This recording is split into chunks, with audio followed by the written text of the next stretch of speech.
Hello, I'm Jeroen Poblome. I teach archaeology at the University of Leuven in Belgium. As an object to introduce myself, I brought you one of my hats, and now I can hear you think, hat, archaeology, and Indiana Jones. No, that cheap comparison doesn't work in my case. First of all, my hats are much nicer than the one of Indiana Jones. And second of all, I need it when working in the Turkish sun at Sagalassos.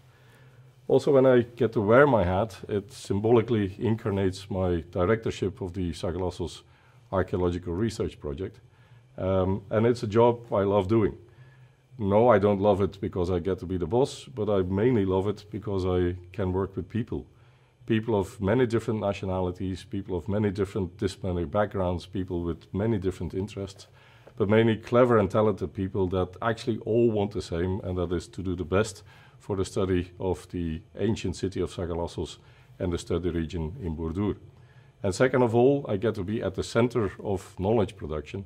Every day, news arrives in my mailbox or via other media on new findings related to Sagalassos, and to see incrementally our knowledge base grow related to Sagalassos and the study region in Burdur is simply amazing, and that is why I love doing my job.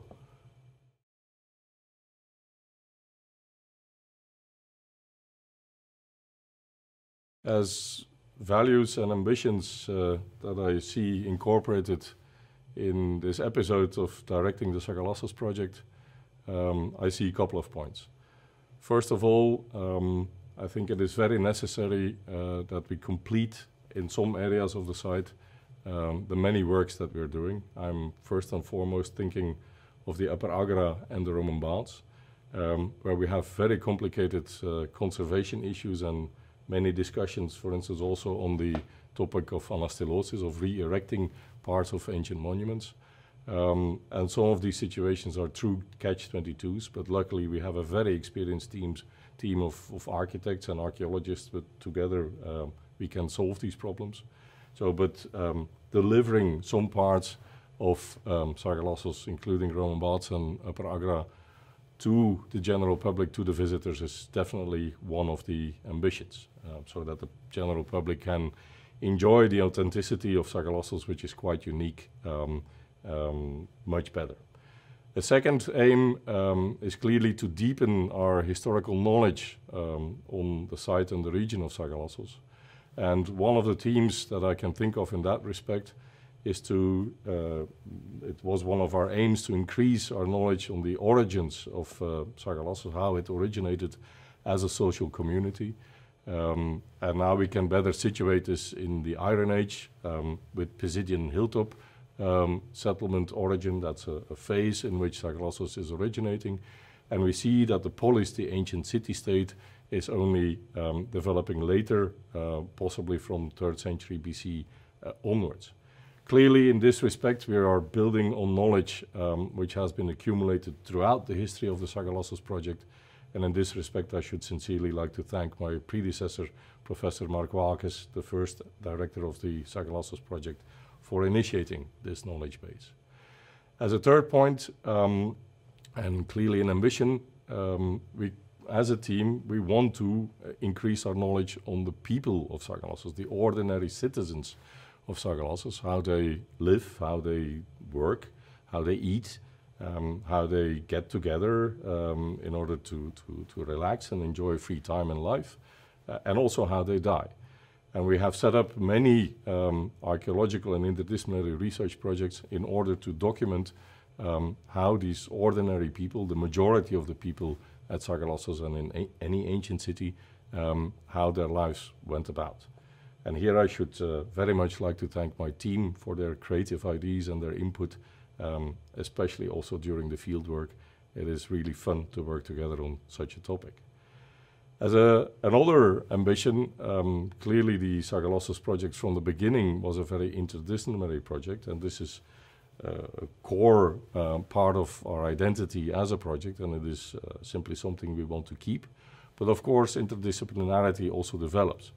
And in this way, it's an ambition to invest more in digital humanities, for instance, archaeology, but also all the collaborating disciplines that work with us, more and more work fully digitally and This requires attention. This is not necessarily always an easy transition, but it is an ambition to become very much a digital project.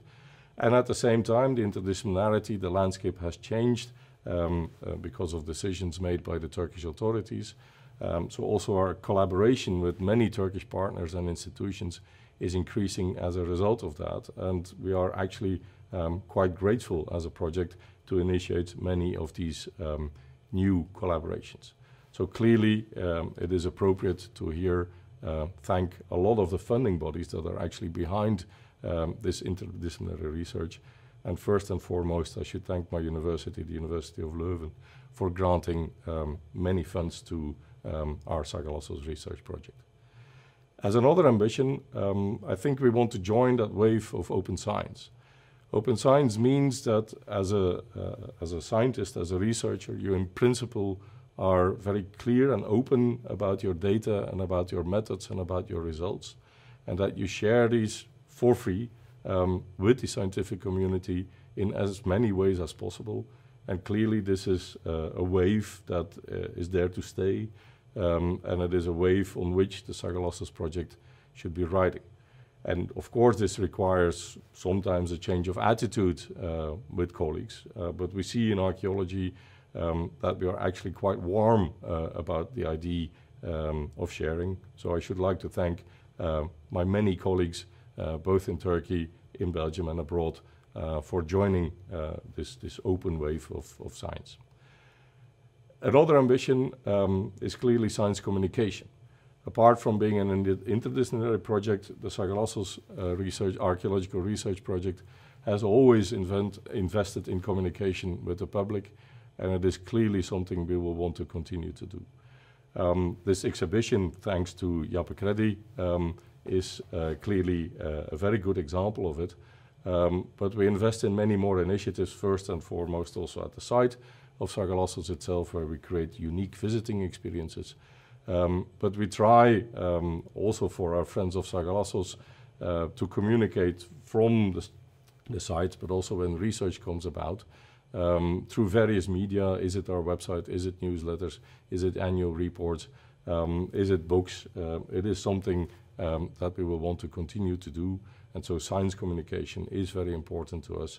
And I should like to thank the Friends of Sagalassos and also the Jappe Kredi Museum for helping us bring this particular adventure about.